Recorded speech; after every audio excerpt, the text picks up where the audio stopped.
Chapter 1, Zaladar. In the middle of the day, in a land called Lumiel, a man searched for a powerful, mystical gem.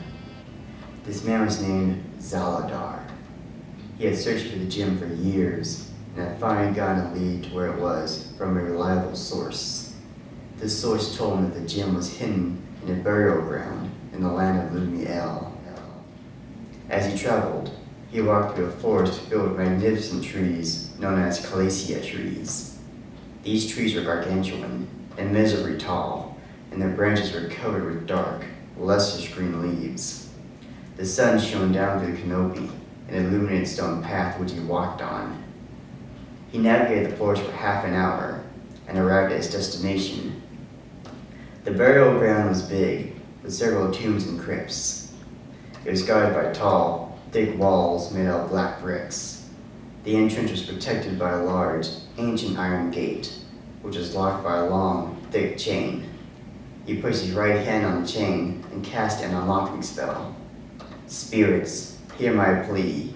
Lend me your power and break this chain, I beseech thee," he chanted. The chain turned from black to scarlet and oozed to the ground in a dark puddle. He pushed on the gate. It swung inward, which granted him entrance into the cemetery. The burial ground was eerie. Its soil was black, and the tombstones looked like broken, jagged teeth. The crypts were miniature fortresses, several feet wide and tall, with strong doors which were made of stone and iron. The canopy of leaves above the burial ground had thinned. This allowed more sunlight to hit the cemetery and light up the crypts. Zaladar explored deeper into the site and looked for a likely hiding spot. As he searched, he read some of the inscriptions that were written on the tombs. "Here lies Albathar, loving father, husband, and brother. Born 12th day of first summer, 2400. Died 25th day of mid-autumn, 2450. Richard, honorable warrior and captain of the guard. Born first day of 2500. Died 17th day of 2580. Belia, powerful witch, mentor of Jessica and Delilah, and inventor of several moonstone potions. Born 10th day of first winter, 2100. Died 31st day of last spring, 2160. Apparently, the cemetery had been built near the beginning of the year 2000. It was currently the year 3000 of the Fifth Era. Each era is 5,000 years long, so the first era had ended 17,000 years ago. No one from the first era was still alive. At least, no mortal. Zaladar walked to the largest crypt in the burial site. It had black stone steps, which led up to its door. He ascended the stairs and reached the entrance. The door was framed with smooth alabaster, and there was a handprint engraved in its center. Written underneath the print was an old inscription. He leaned in and was able to make out what it said. "To whomever reads this inscription, this is the crypt of Krishna. Buried here are his remains and the powerful weapon he wielded. Beware, traveler, should you just create this crypt in your desire for this weapon. For Krishna still defends it, even in death." Zaladar snickered. If the gem resided here, then it would be his. No matter what spells or booby traps Krishna had placed to keep it buried. He examined the engraved handprint closely and saw that it had claws, like he did. It appeared that only a Cambion would be able to break into this crypt. Zaladar thought about this for a few moments and realized what type of lock it was. He unsheathed his sword and made a small cut on his palm. He placed his hand into the engraved print and smeared his blood in the center. After a few seconds, the handprint sucked the blood into itself and sunk deeper into the door. Zaladar extracted his hand and the door swung inward, which allowed him to enter. As he walked inside and past the door, it swung shut behind him. Torches ignited on the walls of the crypt, trying to lure him inside of it. Keeping his trusty sword, Valkyr, at the ready, he made his way down the hallway. The inside of the crypt was quite impressive, more so than others that he had seen. Unlike the outside, the the inside looked fresh, with no cracks, dust, or cobwebs. The black stones and alabaster were smooth, and were so polished that they showed its reflection. Zaladar reached the main chamber without issue, no booby traps or protective enchantments. The skeleton of Grishna was in the middle of the room, laid upon a slab, and lifted up by 3 pillars. The bones looked well preserved, so clean they were as white as snow. The hands were clawed, and the skull had 2 fangs in the upper row of teeth. Its hands were folded over a sword, which had been buried with Grishna's body. Zaladar scrutinized the skeleton, but he did not see any type of gem on the remains. However, he realized that there was one piece of golden parchment rolled up and inserted between the skeleton's ribs. He extracted it, rolled it out, and read it. Desecrator, you've had your warning. Now, turn back, and do not touch Krishna's mighty sword. It was forged for his use, and is not for you. Zaladar crumbled the parchment, disappointed. What he sought after was not in his crypt. He struck down at the sword. It was double-edged. Its point was sharp, and its guard was rectangular and inlaid with gold. Its grip was long, covered with light brown leather, and its pommel had one steel spike, which came out at the bottom. Zaladar reached out with the 6th sense. After several seconds, he saw a demonic aura emanated from the sword. It was reddish-orange in color, and it flowed smoothly. The aura was big, which indicated that the sword had considerable power. He decided to take the sword as a consolation prize. He already had a powerful sword of his own, but he could use this one to battle some of his enemies and save his for stronger combat. He reached out and grabbed the sword's grip. The moment he did, electro-like sparks erupted along the sword's grip and shocked his hand. Zaladar drew it back, and the sword's aura grew in size. Out of its waves appeared a spirit. It hovered above the skeleton, pale green in color, and its eyes shone with a wicked light.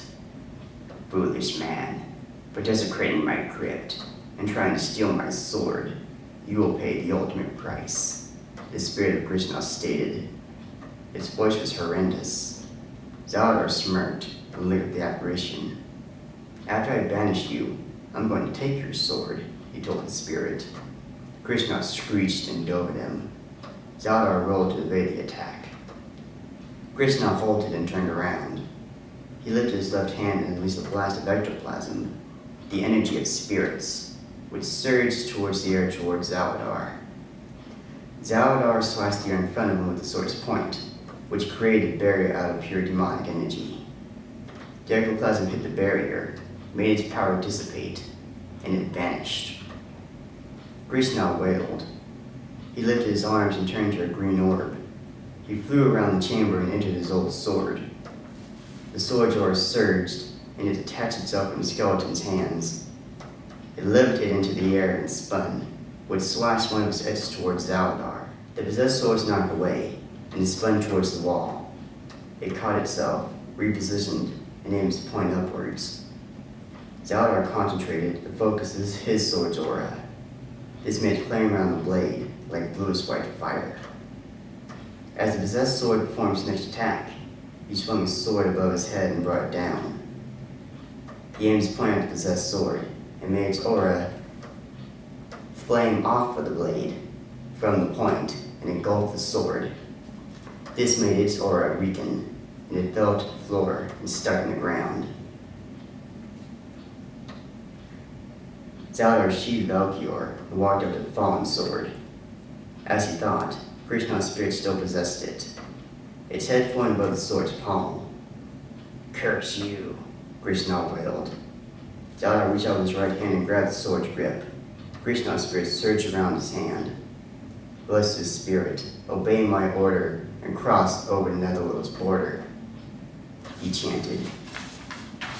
Krishna's spirit screamed, was consumed in dark blue flames. It smoldered in spiritual fire until it was no more. Zaladar extracted the sword from the floor and held it with both hands. Its demonic aura was greatly weakened. However, it could still be powerful. He stuck the sword in his belt, separate from his own sword sheath on his left hip.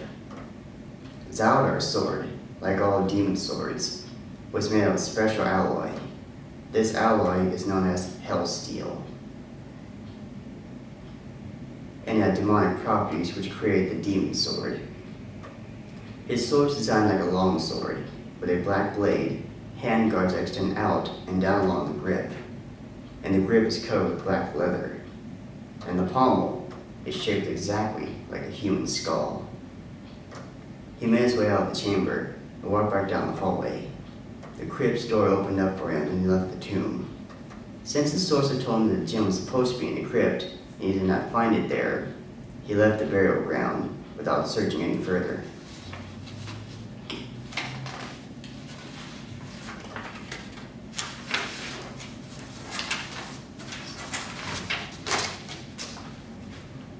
Chapter 2, The Foaming Flagon.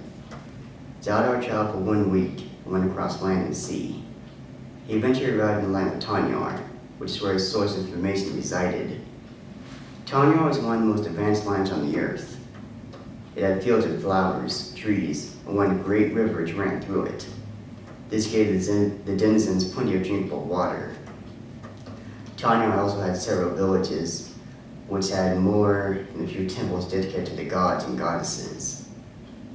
It was also up to date on the list forms of farming, shields, swords, and advanced weaponry. The ruling family of Tanyar, which was a monarchy, consisted of King Jonathan, Prince Brian, Princess Michelle, and Queen Alicia. King Jonathan's ancestor, Nikolai Silvereye, went to Tanyar 500 years ago to establish a new kingdom. This happened near 2500 of the 5th era. Zaladar made his way through Tanyar and came to a village in its northeastern region. The village had a fountain at its heart, one temple for worship, many huts and cottages, and a single saloon. The saloon was his destination. The Foaming Flagon, it was called. Its wooden sign had a flagon of liquor which foamed over the brim. Zaladar entered the saloon and scanned its patrons. He immediately spotted his source, a man named Jack Lombard. Jack was over 5 feet tall, bald, and he had very pale skin. He wore black hooded robes, and he sat at a booth in the northeastern corner of the saloon. He was eating some bread and butter, and he was drinking a pint of mead. Zaladar walked over to the booth and sat down across from Jack. Jack looked up from his meal and stared. "Zaladar, you're back already? That didn't take long," he said. "The opposition was weak. Your information was false. It wasn't there," Zaladar replied. Jack held up one hand. "Before we discuss business, why don't I order a drink for you?" he stated. He signaled the waitress. She walked over to them. "What do you have?" she asked. "Just a mug of mead, please," Zaladar answered. The waitress went to get the drink. "Now, you say that wasn't there, Zaladar? Most unfortunate. But I know another place where it could be." "How do I know they will be there this time?" "You don't know, Zaladar. No one knows for sure where that gem is. It's been lost for nearly a century." Zaladar sighed impatiently. "Have patience, my friend. If you want to become more powerful, you have to put in the work," Jack told him. "Okay, tell me where this likely place is." "It's farther away than Lumiel was. I suggest you get a good night's rest before you begin the journey," Jack responded. "I'll take that under advisement. Where is it?" "The place that I'm thinking of is ancient. It predates the gem by thousands of years. But I've heard that it holds many powerful objects, and it is possible that the gem was hidden there too," Jack explained. The waitress came back with Zaladar's mead. Jack paid her 1 gold piece. The waitress set the mug down in front of Zaladar and then walked away. Zaladar drank his mead in 3 gulps. Jack looked at him disapprovingly. "Zaladar, you need to learn to enjoy life's little comforts. Not chug them down as fast as you can," he chided. "Yeah, I'll consider that." But, for now, tell me where and what this ancient place is, Zaldar responded. Fine. The place I'm referring to is a temple, but it was not constructed to worship the gods and goddesses. It was built to worship the Dark Lord, Jack said ominously. Zaldar smiled. The Dark Lord? You mean there's some truth behind that old legend? Zaldar, you'll find that most of the old legends have some truth to them. Yes, this temple was built in honor of the Dark Lord, near the end of the First Era, Jack answered. Zaldar whistled. That old? Yes, quite old. You know the old legends as well as I do. At the beginning of the First Era, the gods and goddesses created the world and everything in it. Then, they created mankind and taught them how to build, forge, and make fire. All was peaceful until the Dark Lord rebelled and created the first demons. The gods and goddesses warred with the Dark Lord and his creations for the rest of the First Era. Then, they created a powerful artifact which sealed the Dark Lord in the netherworld. The gods and goddesses allowed the demons to live and multiply, but they put up safeguards in order to keep them under control. They created the priests and priestesses, Jack explained reverently. Ha, yeah, we all know how well they do against demons, Zaldar said sarcastically. You know that thousands of demons have been purified and slain by priests and priestesses since the beginning of the Second Era, Zaldar, Jack replied. Zaldar shrugged. Anyway, at the end of the First Era, before the Dark Lord was sealed away, his demons built this temple to worship him. Why the gods and goddesses didn't destroy it after the Dark Lord was defeated, I don't know. But it has existed since then, and countless demons have taken refuge in it. And they have hidden all sorts of dark and dangerous items inside of it, Jack concluded. The gem might be there too. I'll check it out. Where exactly is it? Zaldar asked. It's in northern regions of the earth, in a frozen land called Galicia. Zaldar grimaced. I've heard of Galicia. It's a frozen wasteland. The sun hardly shines there, and the temperatures go below freezing every night. Jack nodded. Yes, but that's not the only reason why everyone stays clear of it. Galicia is home to the Galicians, which are giant and overpowering snow monstrosities. If you manage to get past them, then you have to deal with the enchantments of the temple, he said seriously. I'll deal with whatever comes, Jack. Just tell me where exactly this temple is in Galicia, Zaldar replied. Jack gave specific directions to the Dark Lord's temple. Thanks, Jack. If it isn't there, I will pay you another visit, he stated. Zaldar got up and left the foaming flagon. He located the village's inn, paid for one night, and fell into a deep sleep.